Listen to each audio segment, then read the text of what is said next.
મધ્યપ્રદેશના ગ્વાલિયર જિલ્લામાં social media પર રીલ બનાવવાના ચક્કરમાં મોટો અકસ્માત સર્જાયો છે।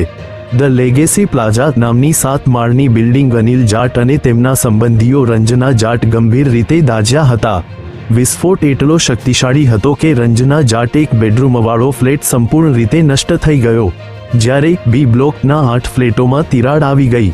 તપાસ દરમિયાન અધિકારીઓને જાણવા મળ્યું કે આ અકસ્માત સોશિયલ મીડિયા પર રીલ બનાવવાના ચક્કરમાં થયો હતો। અનિલ જાટના ફોનમાંથી મળેલા વિડીયો અને ફોટામાં રંજના જાટને એલજીપી સિલિન્ડરમાંથી જાણી જોઈને ગેસ નીકાળતા જોઈ શકાય છે, જ્યારે અનિલ આ દરમિયાન વિડીયો રેકોર્ડ કરી રહ્યો હતો। અનિલે કોર્ટ સમક્ષ સ્વીકાર કર્યો કે તે વિડીયો અને ફોટા રેકોર્ડ કરવા માટે રંજનાના ફ્લેટમાં ગયા હતા। આ દરમિયાન અજાણતા લાઇટની સ્વિચ ઓન કરવાથી તણખો નીકળ્યો, જેથી ભયાનક બ્લાસ્ટ થયો। ઘટના બાદ અધિકારીઓએ કેસ દાખલ કર્યો છે, જે આગ અને જ્વલનશીલ પદાર્થો સાથે લાપરવાહી સંબંધિત છે।